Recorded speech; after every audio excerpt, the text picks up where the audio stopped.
ashishikajwe no gutuka SKFM no gutuka abanyamakuru bayo ngo nabaje ko ari injiji ko ngo baguze umuzamu wa Rayon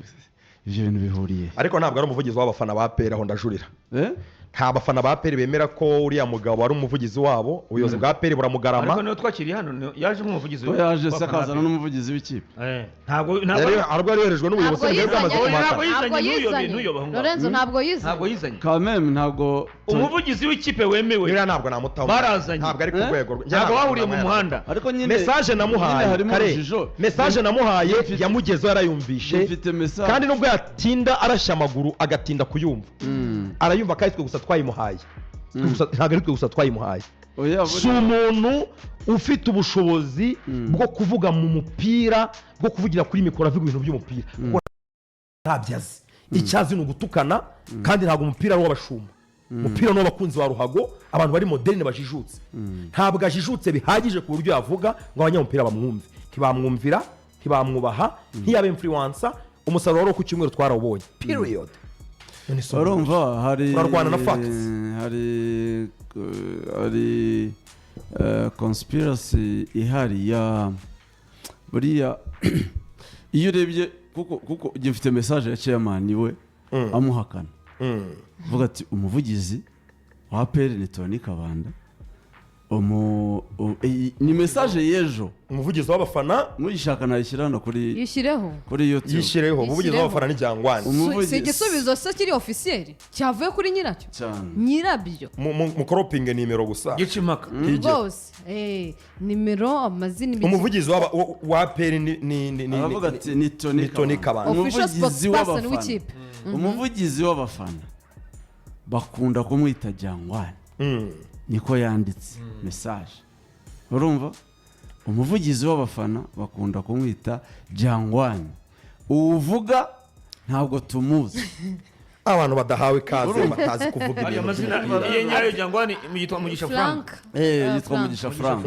umva rero niba ari chairman w'ikipe tukaba twavuze ko yabihakanye sinumva aho bihuriye n'umuzamu wa Rayon ibintu byo buriya nigeze kuvuga abantu hano bandika script urumva ari nabo barimo bamuforsa muri APR kandi ubuyobozi bamuhandirira APR bamwomeka kuri APR kandi tamukeka muri APR nabavuzeho hano bari ahantu na mbere yuko Jangwani afungwa barimo bacaka inzira zo kumugeza muri APR nibo izo script nizo nyine ni SKFM n'ikibazo hari indi radio numvise yabishyize ku rundi rwego yamugeranyije na Nzovu na Yakamwana ahubwo ngiye ira radio ntabwo tubyumva cyane ariko yo nta kibazo Nzovu na Yakamwana nibura barakunzwe bashobora kuba badafite influence ariko nibura barasetsa barakunzwe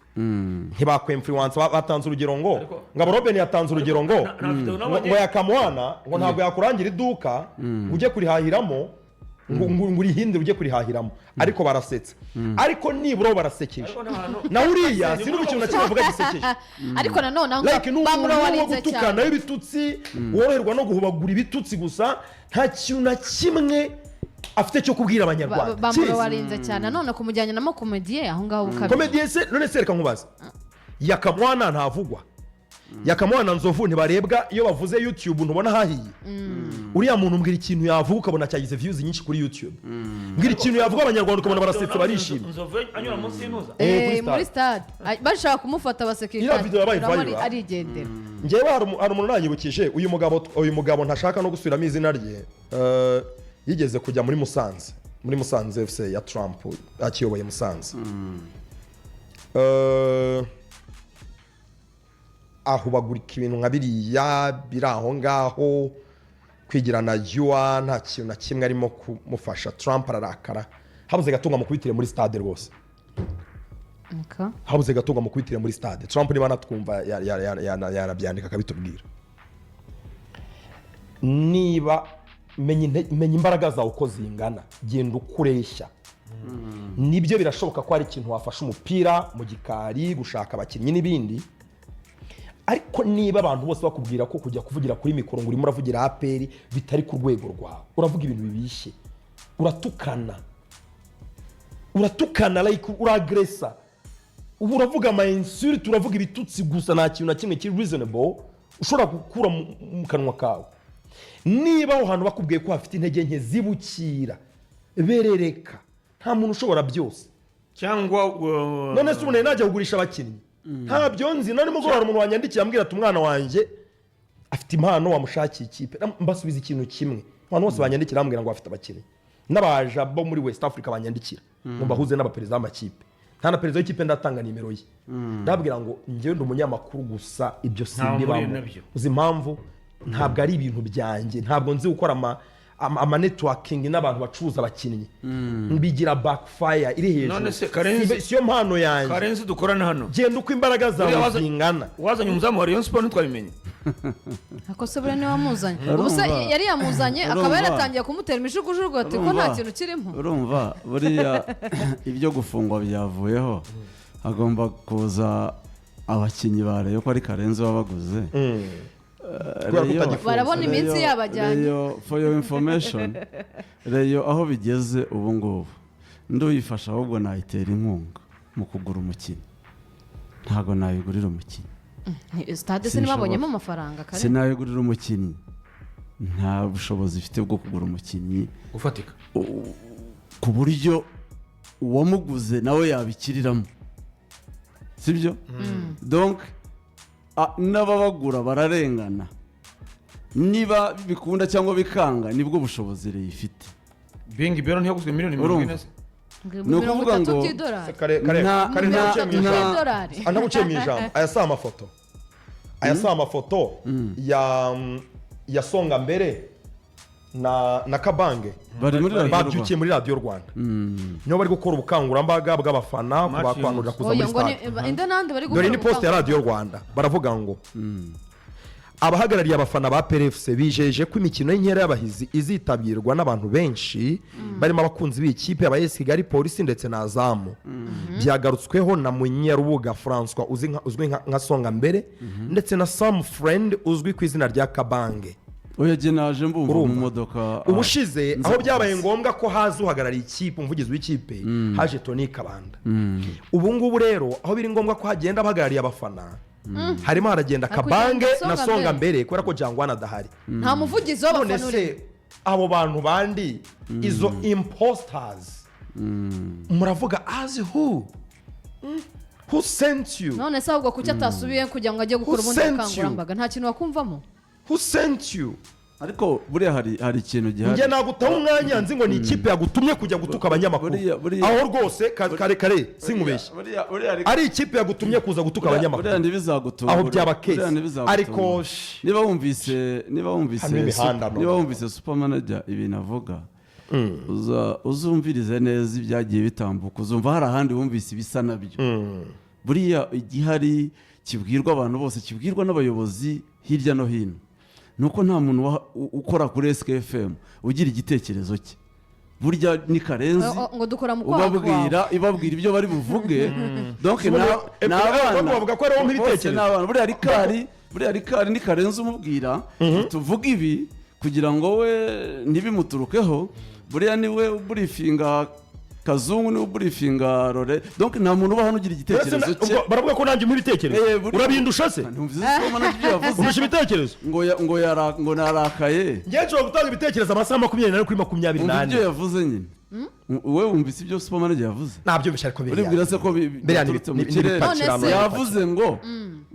ni umukozi wa Karenzi buriya ni Karenzi donc ibibaye byose bagerageza uburyo nose tumwakira hano ko taruhari nene tumwakira hano tumwakira nta nubwo ari wicaye hano ko nihanganiye kumara iminota isaha yose bimbangamiye kubera ko yavugaga ibintu bidakwiye kuvugirwa kuri radio byarambangamiye isaha yose kugeza asohotse ko nta mu disgracinze kuri mikoro ngo nyimusohoreho ko ntayimanuye ko ari njye wamubazaga ko nabyihanganiye bikambangamira kuko kare biravuna kurebana n'umuntu mu maso arimo aravuga ibintu wumva vurema bidakwiye kuvuga twakiriye abavugizi b'abafana twakiriye abavugizi na AS Kigali abavugizi bayo za Kiyovu twakiriye abavugizi bose twarabakiriye mu bihe bitandukanye aho twakoraga hose njyewe sindakira umuntu wita umuvugizi w'abafana ariko utavuga ikintu na kimwe kiganisha ku mupira abo tubita imposters. Ibyo ni wenda ni n'uburenganzira bwe, kariya si akazi gahemberwa muri APR ku buryo hari uwo dukeneye ko ajya kumusimbura. Abamugiriye icyo cyizere niba babona afite ubushobozi rwose akomeze, ariko ntibizabuza gukritika, ntibizabuza kumuvugaho, ntibizatubuza gutanga opinion yacu nk'abanyamakuru. Rwose hari nabo nabonye ngo nimwe mwazanye Jangwani ngo ubwo murimo murarwana no kugira ngo batamutwara. Ntabwo, noneho for your information, sinzi niba ari uko harimo wenda nako gahinda ko kuba ari muri gereza. Ubwo mperuka we yarambwiye ati mu magambo ye, Jangwani nta gahunda afite yo gukomeza kuba umuvugizi w'abafana ba APR. Ubwo n'abashaka kuzana kwa manager ahubwo bafite amahirwe yo kubigera. Rwose super manager yitonde. Oya ahubwo bamuzane. Yitonde akora akazi neza. Bamuzane tureke abafana bamuhare reception. Jangwani adahari atari umuvugizi w'abafana ba APR. Yewe yo n'amagambo ye simuhimbira. Yarabikubwiye mu kanwa ke. Arimo kubitekereza ko yazagaruka ari umufana wa APR usanzwe. Yabaye umufana usanzwe. Ariko ntari umuvugizi w'abafana. Ntari umuvugizi w'abafana. So nta kazi arwanira, abamuri hafi bongera mwegere. Ubwo rero abashaka kuzana super manager mufite amahirwe yo kumuzana cyane. Reka turebe noneho ko abakunzi ba APR bazamuha reception bakamwakira akabavugira ko akabahamagara bakita bakonvenke n'umuyobozi w'ikipe amwemere ariko kumwihakana. Oya ntabwo bishoboka. Kuko umuyobozi aracyazi umuyobozi waravuga ko atamuzi. Abayobozi ba APR ni abahanga kare, ntabwo ubuyobozi bw'ingabo bwagushinga ikipe y'ingabo z'igihugu batazi urwego rw'ubushobozi bwawe, imitekerereze, ibyo ushobora gukora n'ibyemezo ushobora gufata. Ntabwo bishoboka ko APR FC yaterwa ishema n'ibintu super manager avuga, amaze iminsi avuga. Ntabwo bishoboka. Sinumva umuntu n'umwe wo muri APR. Ewe n'abaciyamani rwose arwo badisingariye bakavuga bati ikipe yadutinye, sibyo ikipe tuyirusha ibikombe, tuyirusha abafana. Ariko sinumva umuntu wita Rayon Sport mubu. Sindabyumva rwose. Sinumva umuntu wo muri APR n'umufana usanzwe n'abakabange turagendana, n'abasonga mbere n'abantu bacu turagendana. Sindumva umufana no kuganira ku kibuga avuga ngo abakinnyi ba Rayon Sport y'abagore ngo bafite umwera ngo barwaye uruheri, ngo ntaga amavuta kibafata, ngo amavuta nta kibafata. Sindi umuntu ushobora kurengera ku rwo rwego. So ntabwo bazasunika, ariko ntabwo APR ifite abafana benshi. In fact nubwo wenda ushobora kuvuga ko wenda atari ya mbere ifite abafana benshi mu gihugu, ariko ni ya kabiri ifite abafana benshi mu gihugu. Uko Jangwani yabonetse niyo yagaruka mu kanya wenda uraduha na updates aho urubanza rwabo rugeze. Ntabwo APR izigera ibura umuntu wayivugira.